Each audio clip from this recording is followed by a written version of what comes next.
रोज़ा रखो तंदुरुस्त हो जाओगे। हमारे लिए हुजूर सल्लल्लाहु अलैहि वसल्लम का यही फरमान काफ़ी है, चूँकि साइंटिफिक रिसर्चें भी इस हवाले से मौजूद हैं जो इस बात को और भी क्लियर कर देती हैं। हॉलैंड का पादरी एल्फ गॉल कहता है, मैंने शुगर, दिल और मैदे के मरीजों को मुसलसल 30 दिन रोजे रखवाए।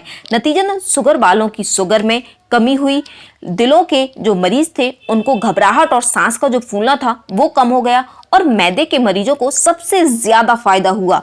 एक माहिर नफ्सियात यानी साइकोलॉजिस्ट सिगमेंट फ्राइड का बयान है, रोजे से जिस्मानी खिंचाव, जहनी डिप्रेशन और नफसानी अमराज का खात्मा होता है।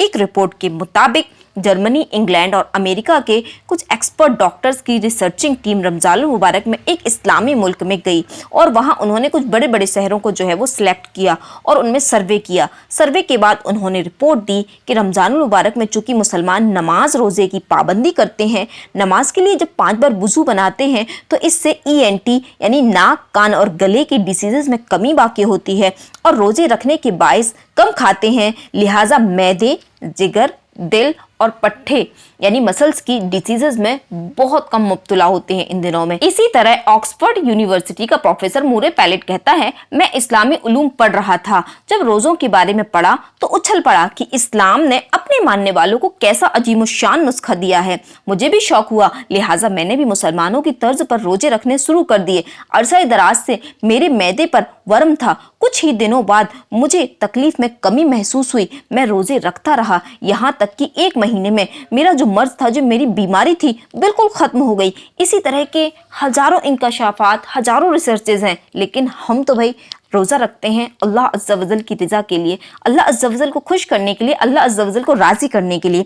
अब कुछ लोगों का कहना होता है कि रोज़ा रखने से जो है वो हम बीमार हो जाते हैं, तो ये बिल्कुल गलत है, ये बिल्कुल जो है वो गलत कॉन्सेप्ट है। रोज़ा रखने से बीमार नहीं होते हैं, बल्कि रोज़ा रख कर हम जो सहरी और इफ्तारी में जब हम खाते हैं, इसमें जो एहतियातियाँ करते हैं, जो हमारे खाने का तरीका होता है, वो हमें बीमार कर देता है। होता क्या है, हम खूब डट डट कर खाते हैं, खूब तेल घी वाली जो है वो ग़िज़ाएँ खाते हैं, ये सब हमारी जो बेहतियातियाँ होती है ना, ये हमें बीमार कर देती हैं, ना कि रोज़ा हमें बीमार करता है। लोग क्या करते हैं, इफ्तारी में ये सोचकर खाते हैं कि भाई मैं पूरे दिन भर भूखा रहा हूँ, लिहाजा जो भूखा मैं रहा हूँ उस भूख को का वो पूरा हिसाब जो है वो इफ्तारी में कर देते हैं, और इतना खाते हैं कि पेट में जो है वो बिल्कुल भी गुंजाइश नहीं रहती, और मैदे पर जो है वो बहुत ज़्यादा नेगेटिव जो है वो इफ़ेक्ट पड़ता है। इसी तरह सहरी में इस तरह भर भर के पेट खाते हैं कि मुझे दिन भर भूखा रहना है, तो इतना खा लेते हैं कि इससे भी मैदे को जो है वो बहुत ज़्यादा नुकसान होता है। इस वजह से हम बीमार पड़ जाते हैं, और फिर रात को भी बहुत ज़्यादा खाते हैं। मतलब जब भी हमें मौका मिलता है रोज़ा रखने के, इफ्तार करने के बाद, रोज़ा खुलने के बाद हम बहुत ज़्यादा भर भर के पेट खाते हैं, और ये बहुत बड़ा जो है वो नुकसान हम अपनी बॉडी को कर रहे होते हैं, और ये हमारे लिए बीमारियों का सबब बनता है। हमें कोशिश करनी चाहिए कि रोज़े से भले हों हमें अपनी भूख के 3 हिस्से करनी चाहिए, जो कि अल्लाह के नबी सल्लल्लाहु अलैहि वसल्लम ने हमें फॉर्मूला दिया है कि भूख के 3 हिस्से करें, 1 खाना, 1 पानी और 1 हवा। हम अगर इस तरीके से करेंगे तो हम कभी बीमार नहीं होंगे। और हम क्या करते हैं, जस्ट अपोजिट करते हैं, ना तो पानी की जगह छोड़ते हैं, ना ही हवा की जगह छोड़ते हैं, सारा खाना भर लेते हैं, जिससे जो है वो हम बीमार पड़ जाते हैं। तो रोज़े से बीमार नहीं होते हैं, हम अपनी खाने की बेएहतियातियों से बीमार होते हैं।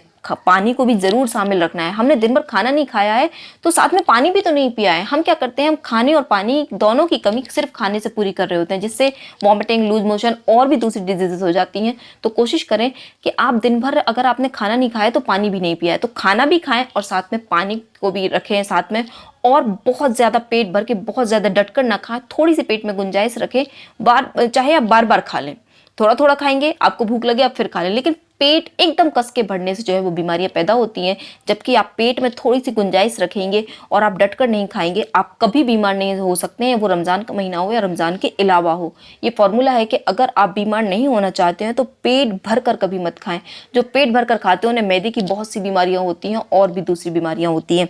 अब मैं आपको एक प्यारा सा वाक़या आखिर में सुनाती हैं कि आका आला हज़रत रहमतुल्लाहि तआला अलैहि ने इरशाद फरमाया कि 1 साल रमज़ान मुबारक से थोड़ा अरसा कबल वालिद मरहूम यानी उनके वालिद इंतकाल कर चुके थे, लेकिन आपको जो है वो ख्वाब में तशरीफ लाए और फरमाया, बेटा आइंदा रमज़ान शरीफ में तुम सख्त बीमार हो जाओगे, मगर ख्याल रखना कोई रोज़ा कज़ा ना होने पाए। चुनांचे वालिद साहब रहमतुल्लाह अलैह के हस्बुल इरसाद बाक़ी रमज़ान मुबारक में मैं सख्त बीमार हो गया, लेकिन कोई रोज़ा ना छोड़ा। अल्हम्दुलिल्लाह अज़्ज़ा वजल रोज़ों की बरकत से अल्लाह अज़्ज़ा वजल ने मुझे सेहत अता फरमाई। और सेहत क्यों ना मिलती कि हुजूर सल्लल्लाहु तआला अलैहि वसल्लम ने फरमाया है कि रोज़ा रखो सेहतयाब हो जाओगे। अमीरुल मोमिनीन हज़रत मौलाए कायनात अली उल मुर्तज़ा शेर खुदा कर्रमल्लाहु तआला वजहुल करीम ने इरशाद फरमाया है कि हुजूर सल्लल्लाहु तआला अलैहि वसल्लम फरमाते हैं कि एक नबी अलैहिस्सलाम की तरफ वही फरमाई अल्लाह अज़्ज़ा वजल ने कि आप अपनी कौम को खबर दीजिए कि जो भी बंदा मेरी रज़ा के लिए एक दिन का रोज़ा रखता है तो मैं उसके जिस्म को सेहत भी अता फरमाता हूँ और उसको अज़ीम अज़्र भी दूंगा। सुभान अल्लाह।